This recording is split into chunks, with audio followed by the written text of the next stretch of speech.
Ladies and gentlemen, it is another Wednesday night. Thank you for joining me. It is the Greg Cherry Show, as it always is. And you know me. You know my name. It's Greg Cherry. That's why you're here. And we got a packed show for you, and it could be even more packed, depending on how you guys want to play it. On today's show, it was enjoyed last week.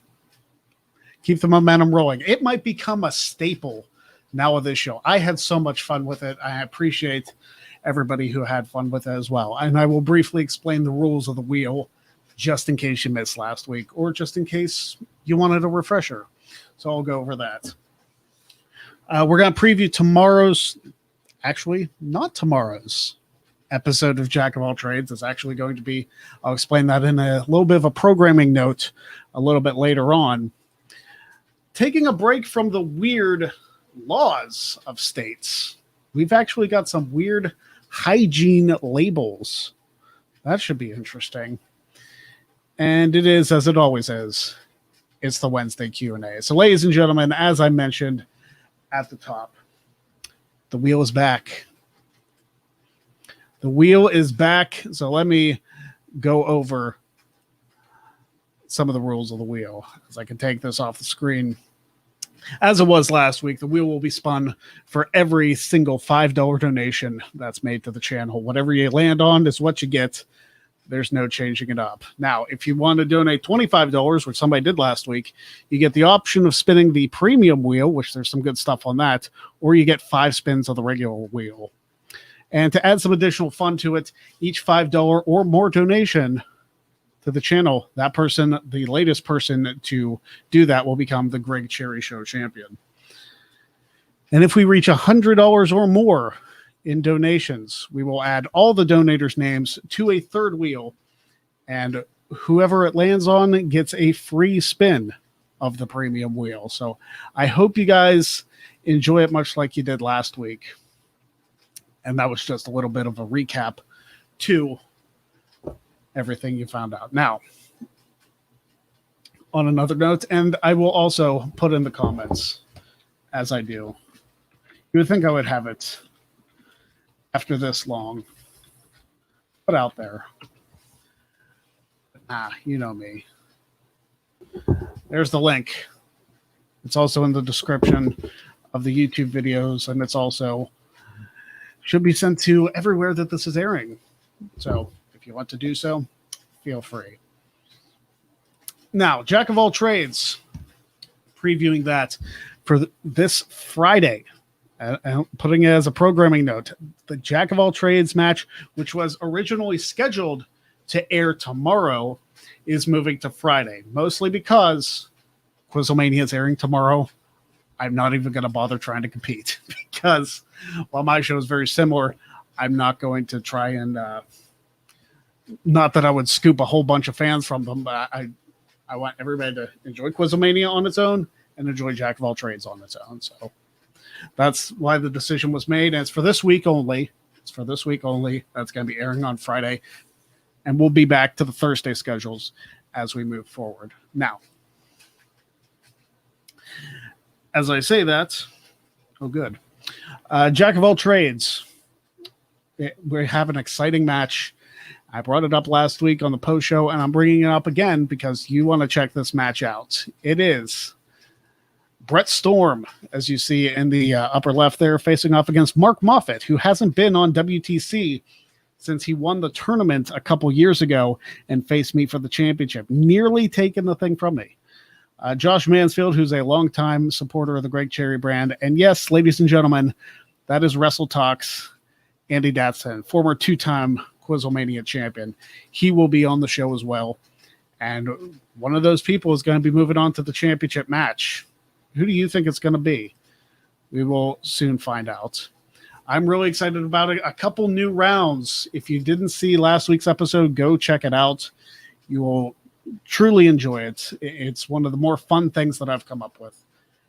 And I honestly think this week is even more fun, even more creative with the rounds. So go check that out.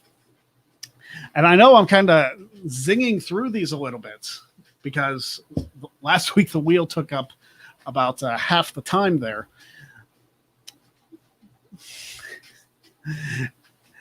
And speaking of Jack of all trades, the first person to win and the first person who qualified in the championship match, our girl Daisy Ruth. I ain't scared of any of these fools. Well, we'll see how that holds up on July 29th when the championship match airs. And I'll be seeing you this weekend for the recording of that. Also, Brett Storm, who is a participant this week.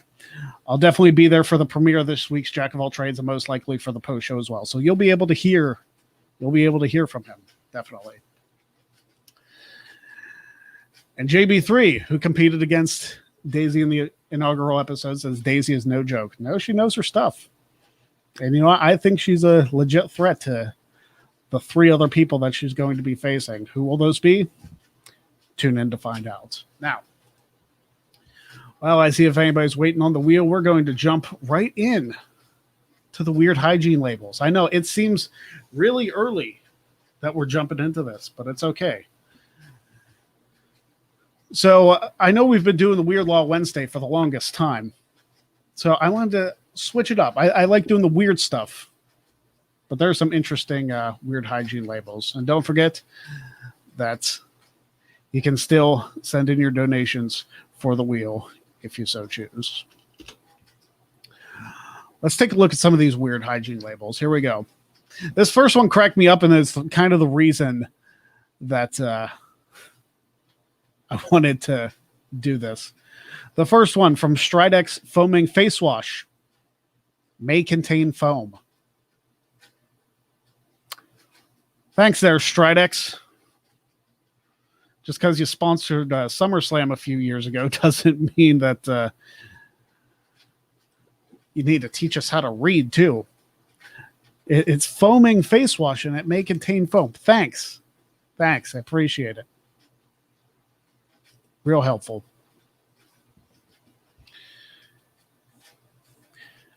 Keep out of reach of children except under adult supervision for Bath & Body Works Instant Antibacterial Hand Gel. What exactly is the antibacterial hand gel going to do to kids? I mean, if they wash their hands with it, or I'm guessing it's like a freaking hand sanitizer. Well, you don't expect them to eat it, do you? Old Spice Red Zone deodorant. Use only on underarms. I'll tell you what, I was wondering why it felt so weird on my butt there when I used deodorant. Who uses deodorant on anything other than their underarms? I'm not talking about like the spray, like the body spray, because that goes all over. I'm talking about like the stick deodorant. Who uses that on anything except the underarms? What? Why do these have to be pointed out? It begs the question.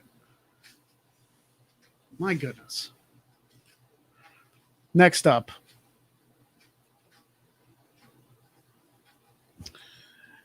For Dial soap, and this is groundbreaking stuff. Directions: use like regular soap.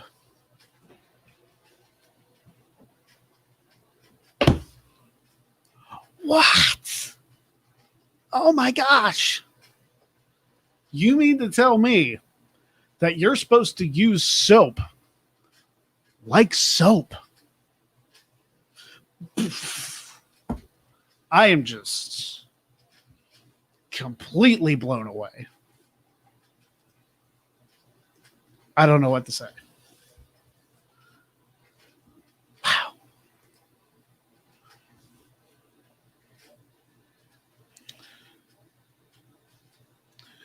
This is concerning that this needs to be said.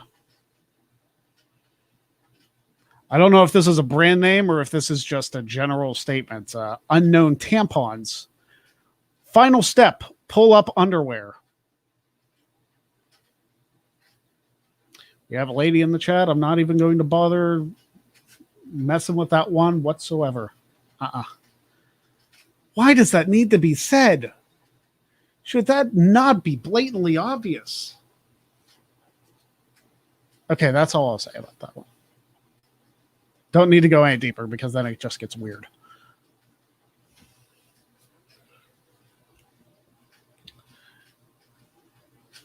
Aveeno bath treatment for external use only. Who the hell is drinking this stuff? This is bath treatment. Smells good. Wonder what it tastes like. I swear, it's... We're going to take a pause from this as Mr. Brett Storm is going to take his shot on the wheel. So let's see what he gets. All right. Thank you very much, Brett. Getting the one spin off the wheel. Let's see what you're going to get here.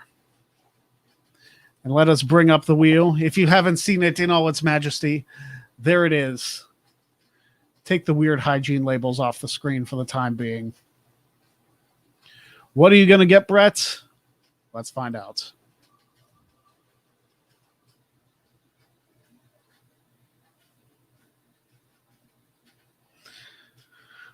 Top 5 list.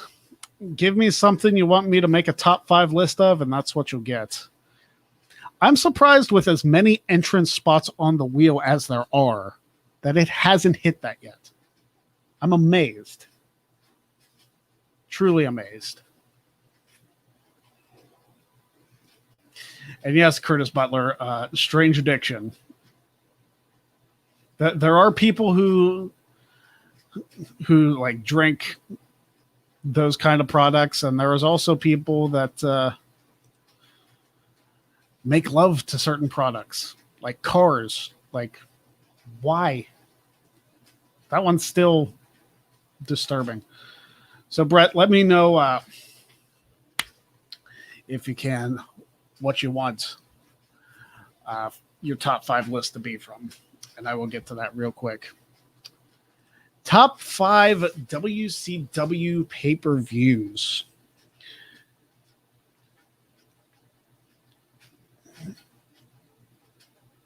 I'll tell you what, my WCW knowledge is not what it could be, so I might be speaking a little bit out of turn here. In no particular order, 1996 Fall Brawl.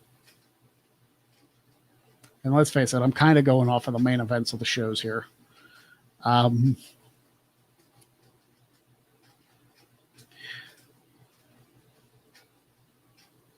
While this is going to sound weird coming from me, but I've watched this pay-per-view multiple times and I enjoy it. Super Brawl 2000. Believe it or not, that's what I think.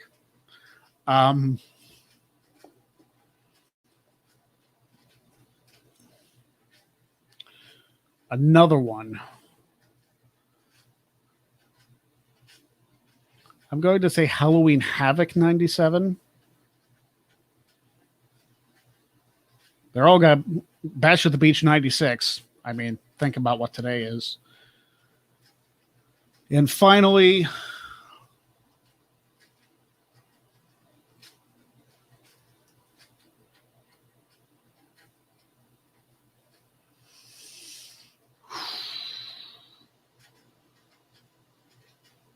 just for its importance. I know I said Bash at the Beach 96, but it was even more important for this to happen. I think it was Hog Wild at the time instead of Road Wild 96, where Hogan won the title as Hollywood. I also enjoyed honorable mention Road Wild 98, which I know that one was main evented by Hogan and Bischoff against Leno and DDP, but it was still fun.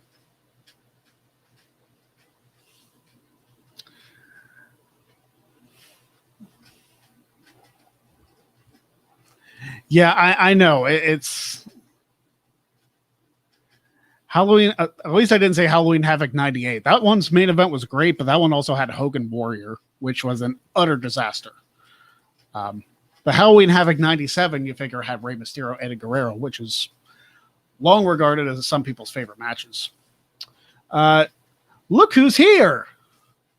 Well, Jeff, you missed the first spin of the wheel of the day. So any $5 donation gets a spin of the wheel. I lowered it from 10 from what the streams used to be. And I had to do top 5 WCW pay-per-views. And like I told Brett, my WCW knowledge needs some bucking up, as it were. But I'll get there. All right, we are going to go back to the weird hygiene laws, yeah.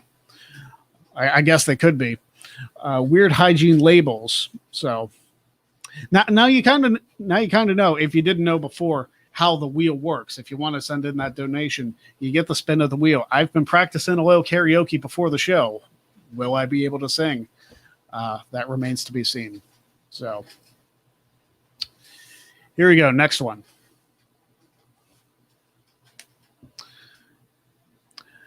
Unknown hair coloring. So this is, I guess the brand isn't known, but I'm super confused of who did this. Unknown hair coloring. Do not use as an ice cream topping.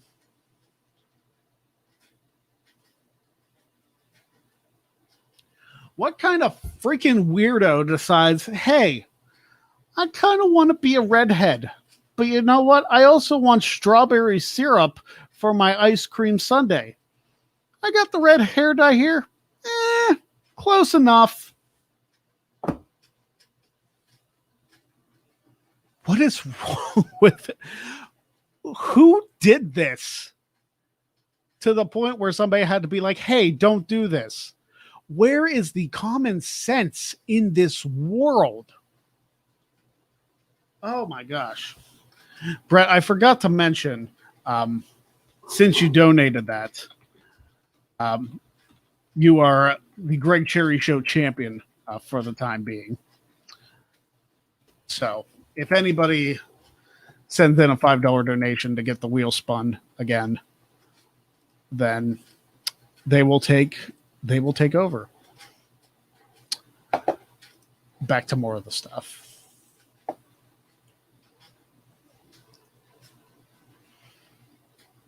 And Jeff with a little bit of a plug.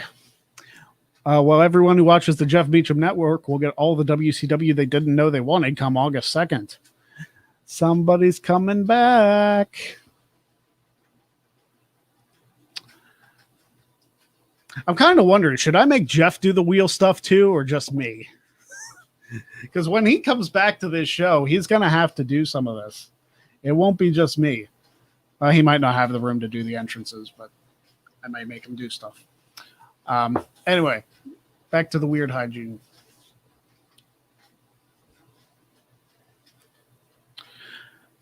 Wet nap. I'm going to tell you something. This is the most straight and to the point directions I've ever seen. Wet nap. Directions. Tear open packet and use.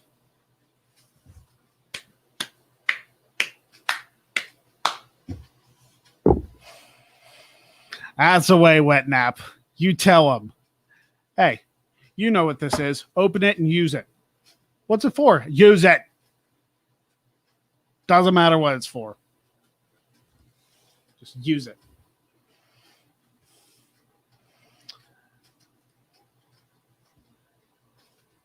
Next up.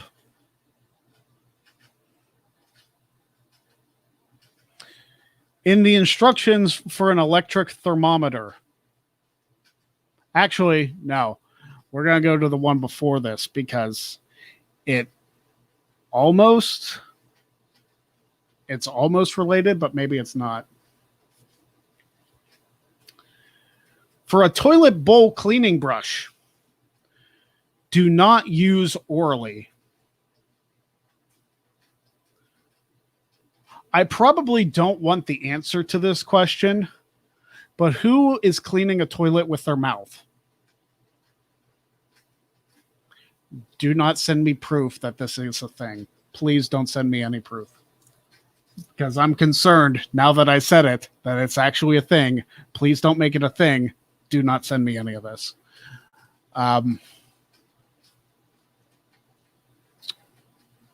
And the reason why I did that one first is because this weird hygiene label, in the instructions for an electric thermometer, Do not use orally after using rectally.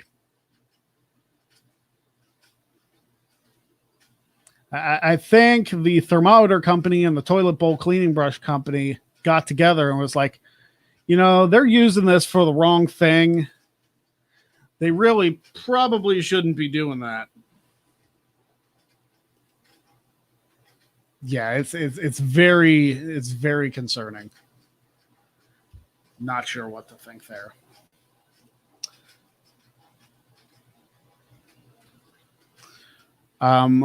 Clairol Herbal Essences Maximum Hold Hairspray. If I were to ever use hairspray, I wouldn't have to worry about this, but it seems obvious. Warning, do not smoke until hair is dry.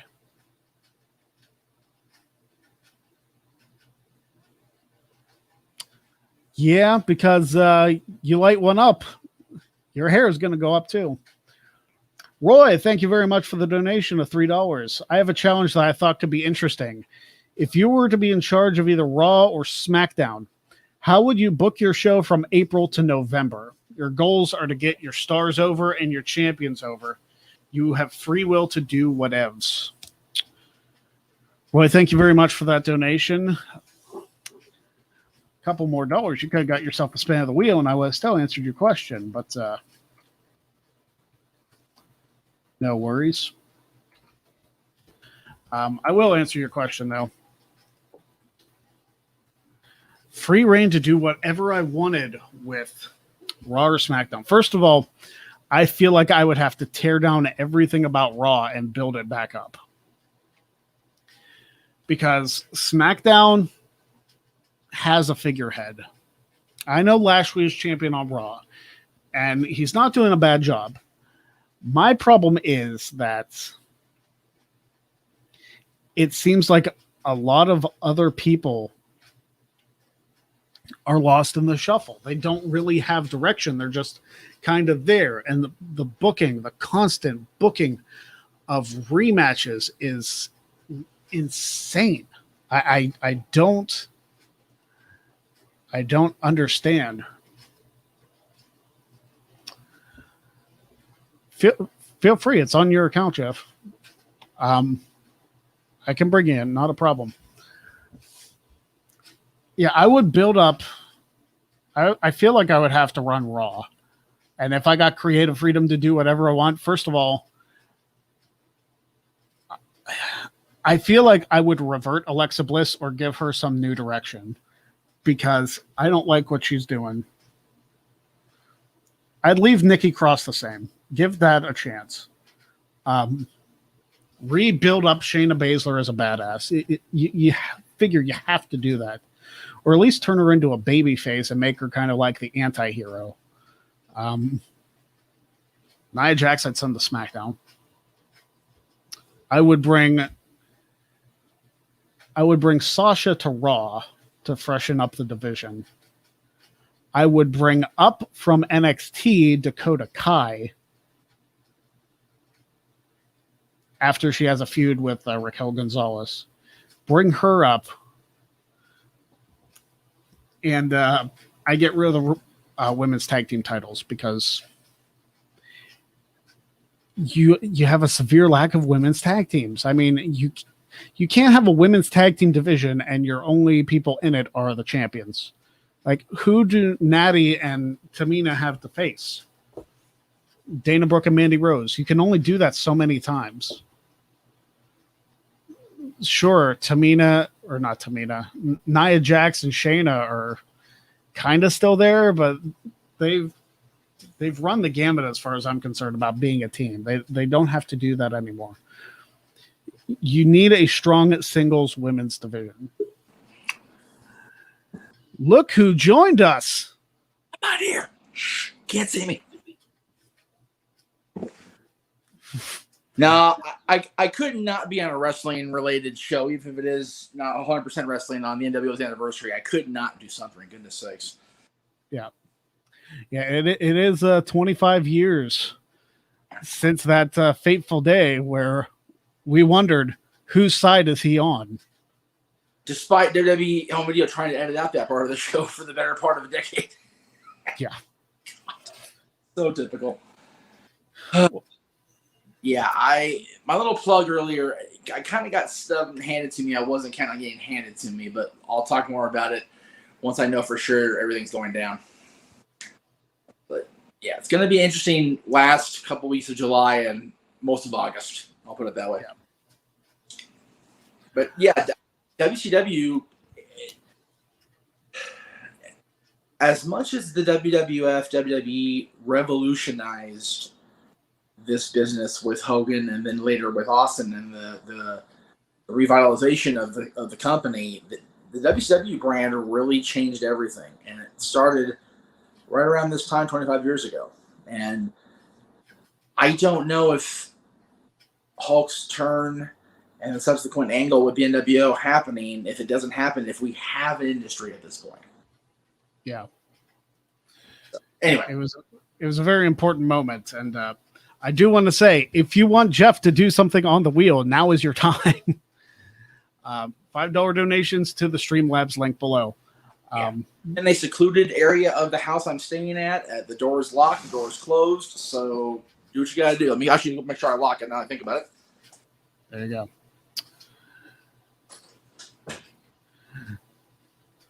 All good. So if you, in fact, I'm guessing you've been listening to some of the weird labels. I can. This is a great topic. I'm glad you decided to do this because my dad and I are forever the label readers and the commercial watchers going, who was the dumbass? Where we have these labels, like, what this shit is wrong with people? Well, I'll tell you what, I went through most of the hygiene ones. I'm going to throw another one up there. Okay. There we go. Some weird food labels. Yeah. The best one for me for your thing so far was the strawberry syrup comparison and the hair dye. It's like, that'll taste good in my ice cream. Yeah, it's a good comparison to make, considering I made that joke on Luck of the Draw like 11 years ago. And because actually strawberry syrup was one of the punishments. I made the joke. It's like, well, we had 2 redheads to start. Now we had 5. And if you don't know, educate yourselves. Go back in history. Yes, it's on the front page of the Greg Cherry brand. All the episodes of Luck of the Draw. Taping another one Saturday, so I'm looking forward to it. Come on. Hollywood Jeff Beach, you might have the sunglasses on, but they got kicked off my face by a crazy dog. So. All right. Here's some weird food labels. On a Domino's pizza box, caution, contents hot. Yeah, that's always great. On any sort of pizza or the like, it's like if you're ordering pizza waiting for it to be cold, you bring it home yourself and drive around the neighborhood for 45 minutes. You're good to go. Yeah. It's one of those things that it's because of that McDonald's lady all those years ago that you have to put these labels on there because people don't have common sense. If you're going to get coffee, unless it's specifically iced coffee, it's going to be hot. Yeah. These are the coffees you get that aren't hot. Everything else, you're a dumbass. Oh, man. All right, next up. You could be a winner. No purchase necessary. Details inside of a bag of Fritos. You have to order. Yeah. The details are inside. There's no purchase necessary, but it's kind of necessary because you can't just open it in a Walmart and be like, oh, I see the details. I didn't actually want the Fritos. I just wanted to see if I could win. Well, but the thing is, if that didn't happen, there wouldn't be people at Walmart.com. So there you go. I guess not. Speaking of, complete side note, Walmart completely redid their app and they took away the feature where they listed the aisle of where the stuff was. Oh, I'm like, what the hell good is the app then? That's exactly why I used it, so I could find exactly where something was. And then they took it away, you jagoffs. As a former associate and as a son of a current associate in the Vision Center, it drives me mad when I go into any Walmart store, be it up here where I am or back home or where I'm going to be later on this week or the month or whatever, and I can't check the right aisle. Well, it drives me crazy. Another side note, the whole people of Walmart thing, I really didn't buy into it. We were going through and walking through when I first got up to the Antelope Valley up here, and this guy was wearing his denim jeans down like he was waiting for quarters to be inserted. I'm like, people at Walmart.com. Yeah. And his choice of shirt was very much made me want to walk up to him. Sir, Teespring.com, Greg Cherry brand, politics are a work, rest in Israel. You thank me later. Just Exactly. one of those folks that has the political agenda one way or the other, and then half his ass hanging out. It's like, this is why this country is the way it is. People at Walmart.com. Exactly. And if you don't know, now you know. That's right. Hit row. All right. Yeah. He said what he said. Yes. ShopRite toaster tarts, which I'm guessing are a knockoff brand of Pop-Tarts. Right. Warning, tarts may be hot. Well, yeah, if you make them hot. No, tarts can be hot. You just got to pick up the right one. Make sure it's nice and labeled, and yeah. Yeah. Again, toaster strudels, Pop-Tarts. You can eat the Pop-Tarts cold, actually. Those are okay cold. The toaster strudels cold? Yeah, they are. Much. And I speak as a Pop-Tart connoisseur. Oh, yeah. That you can absolutely eat. One thing I want to do, and it's something that like Rhett and Link have done, like from Good Mythical Morning, they've tried every single Pop-Tart flavor. I kind of want to do that, but I also kind of want to do a challenge where it's like, hey, here are all the different kinds of Pop-Tarts. Without opening the package, see if you can figure out which one is which. Yeah, I honestly think we have the entire library in the garage out here outside the store. So I'll send them your way. You can just do it, just blind taste test. Although, as one of the first episodes of Greg Cherry Show showed us, you can cook them rather easily. Mm-hmm. That's a segment I should bring back. Oh, the first two are just like I was completely, full on expecting chef's hat, the whole nine, and then you do what you did. I'm like, son of a bitch, ripped me in. Brilliancy at its best. Yes, I may upload those to the channel separately at some point. That'd be a better idea. Yeah, Curtis, where are you at? You have the most Walmarts per capita. I feel like my area has the most Dollar Generals per capita. That's probably a safe bet. I'm not going to lie. Although it's funny, since I've been out here in the Antelope Valley and the high desert, I've seen more Dollar Generals than I ever have in Santa Clarita and South ever. It's crazy. I'm telling you that you can buy some Dollar General seeds, plant them in the ground, and all of a sudden, 2 months later, here's a Dollar General.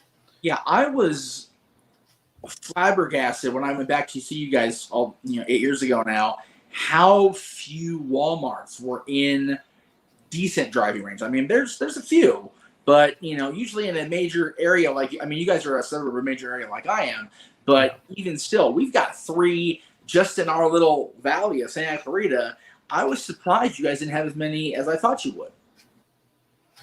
Yeah, we only have the one, and it's like 10 minutes away from our house, and then the next closest one is like half an hour away. It's like, yeah. So we don't have a whole lot going on in this area, as you can tell. But we have a ton. We have a ton of Sheetses, which is I'm always good for that.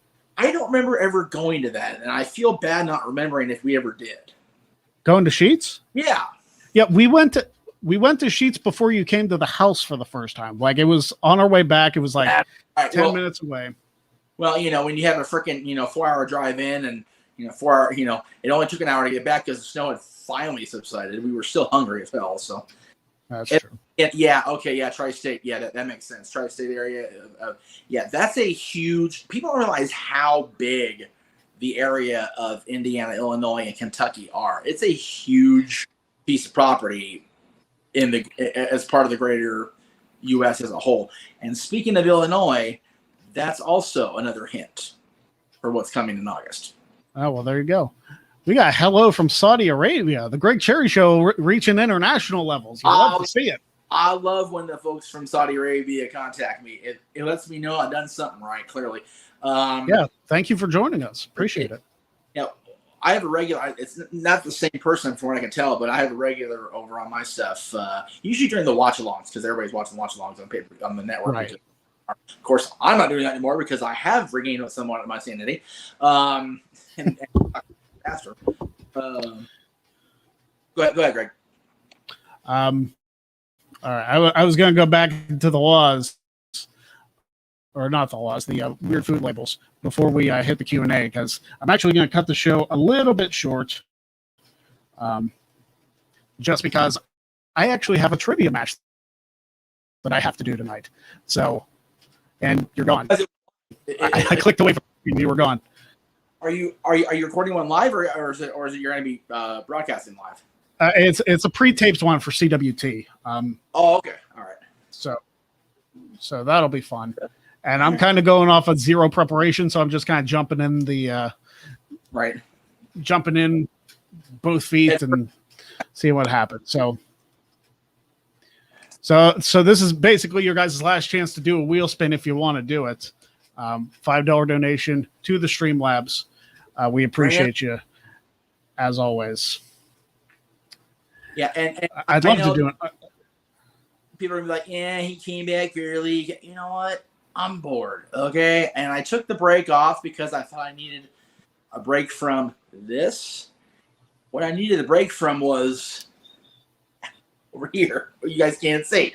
So I've had that break, and I'm still not going to come back full bore until the first Monday of August, because the hope is I'll have the content ready by then from where I go the last week of July. So that's good, because I got a tournament I probably got to start soon.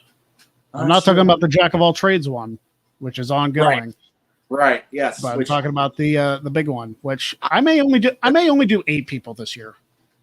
Yeah. 16's a lot. 16 was a lot, and had you started it when I was thinking you were going to, we would have bled into this year's Mania being the finale day or the finale week or whatever. It worked out so much better. I love the way the tournament turned out. I love the way everything went, and it was just awesome. Good question by Cool Brothers. I thought we addressed that before, but I was wondering if we could super chat for a shot at your trivia heavyweight championship. Huh. $100. There you go. I swear, if that comes across, I'll be shocked, but I'll totally set it up. It's funny. It's good you're here, because then you'll have to come up with 20 questions. Right? Yeah. Seriously. It's like, oh, okay. Well, yeah. Hey, NWO Day. We'll just throw out some NWO shit and see who reigns supreme. I mean, it could be one of those things I don't expect it, and then boom, it could be like a Ruben scenario, you know? Right. By the way, kind of on topic, but kind of not. You know, usually when I buy bootleg shirts or whatever, it goes very bad for me. I end up with a Hollywood Hogan T-shirt that looks about as faded as your average ICP fan in the middle of a Detroit concert and Fago binge. But that was very specific. It turned out very good. I mean, that is pretty cool. I dig it, and I had just passed that episode watching. I was doing the NWO binge all through up until when this week hit. I'm going to continue it throughout July, but I just passed that god awful episode of Nitro where the NWO took over, and I think you just lost my sound. Hang on. No, I still hear you. Sure.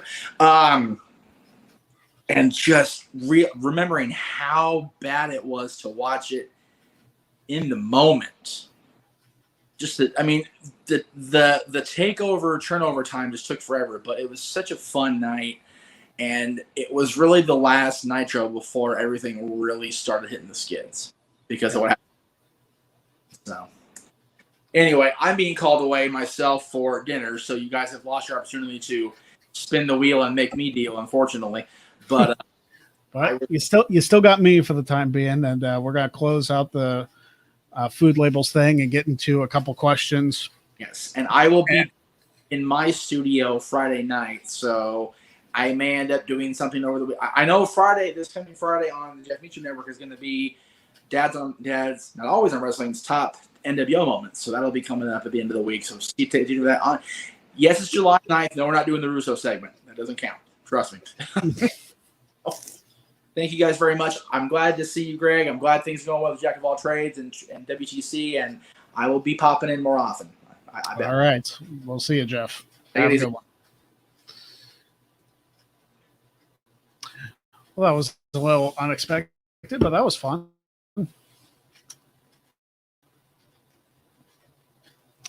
I'm going to super chat you, but not today. The doctor said my voice is 23% ready to compete. Okay. It doesn't have to be today. Like, yeah. Well, that's cool. Looking forward to it whenever you do. All right.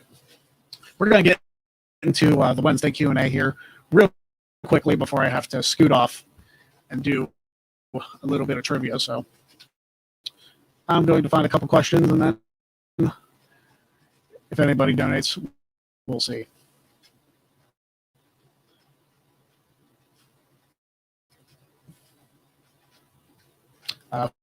First of all, Curtis Butler says, who wants cold tarts? I'll take them cold. I'll take them hot. It doesn't matter to me. Basically, Pop-Tarts are like my go-to snack food. That's why they don't stay in the house very often. But I love them. Loved them since I was a kid. Love them today. And that's why I got the belly I do, because I love my Pop-Tarts. Can't help it.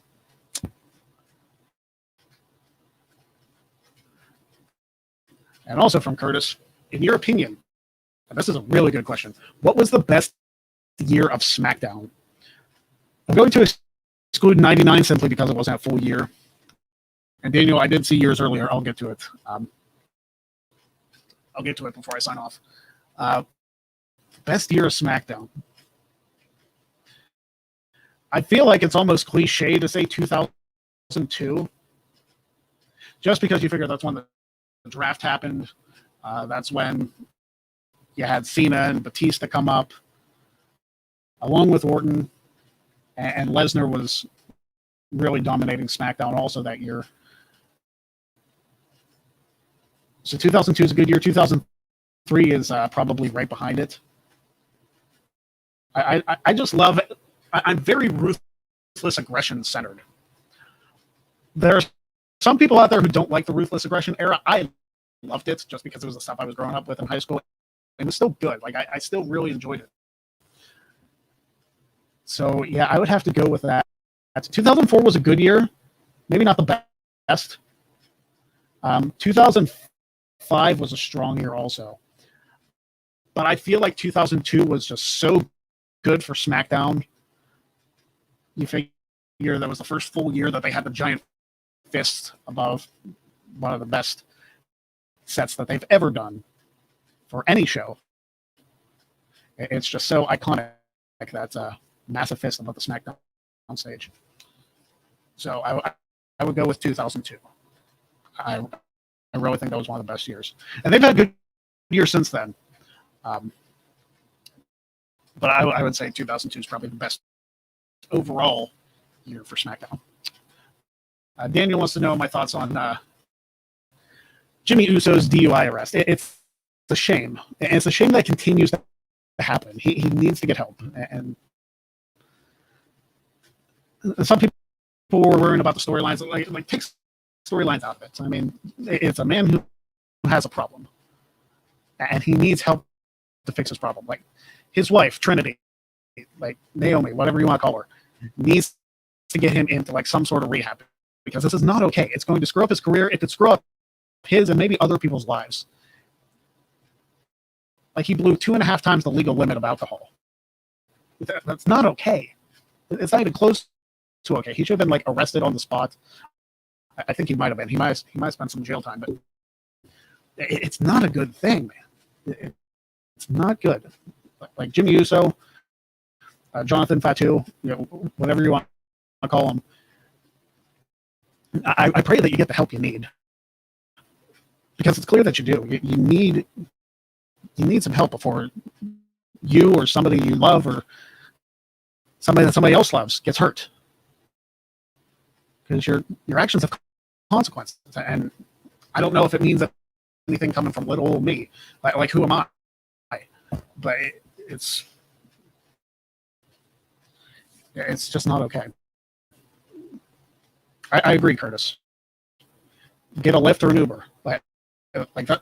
I don't want to say that's what they're for necessarily, but it kind of is, especially if you've had stuff to drink. You need to be safe. You need to be smart. I understand that alcohol kind of messes with your brain chemistry, but if it's to the point where it's too much, when you get sober, get some help.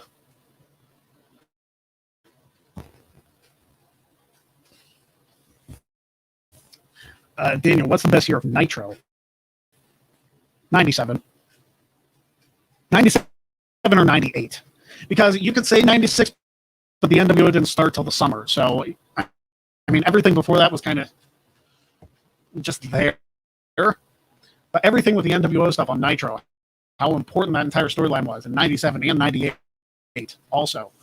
It was just so good. I would say 97 just because Hogan pretty much had that reign of terror that couldn't be stopped other than Lex Luger for a brief second and then Sting at the end of the year. Yeah, it was so good for the babyfaces Chase and Hogan that I'd say 1997. All right, that is all the questions I see. I'm going to give one last check to the Streamlabs just in case we got any last second donations. But I want to thank those of you that did donate. Looking forward to doing this again. We didn't get as many wheel spins as we got last week, which is okay. But I'm really looking forward to doing it more because I feel like it brings different content than just me talking at you guys to the show. It brings a little bit more entertainment. And yeah, the weird stuff is fun, but I like doing the entrances. I miss doing that stuff while I was doing those streams for you. So thank you very much for joining us. It doesn't appear like we had any additional super chats, but that's completely okay. Report Card Radio, I will answer your question. Do you watch or listen to the Jeff Jarrett podcast? I'm honestly really bad about listening to wrestling podcasts in general. Even though I have free time to do so, I'm just not really great about listening to them. So I haven't listened to Jarrett's, I haven't listened to Angles, I haven't listened to the WWE produced ones. It's strange because I wouldn't mind listening to them. I just feel like I don't have the time to listen to them, or I'm busy with other things. But there you go. So thank you very much for joining us on the Greg Cherry Show tonight. Don't forget, Friday, not tomorrow, Friday, we will be back with Jack of All Trades. Looking forward to seeing all of you there, to see Brett Storm, Mark Moffat, Josh Mansfield, and Andy Datson competing against each other for the opportunity to become the first ever WTC Jack of All Trades champion. I'd like to thank everybody for joining me today, and I gotta get going because I got a trivia match to film. So guys, enjoy Dynamite. I'll see you guys on Friday, and I'll see you all next week right here, you know where, on the Greg Cherry Show. Have a good night, everybody.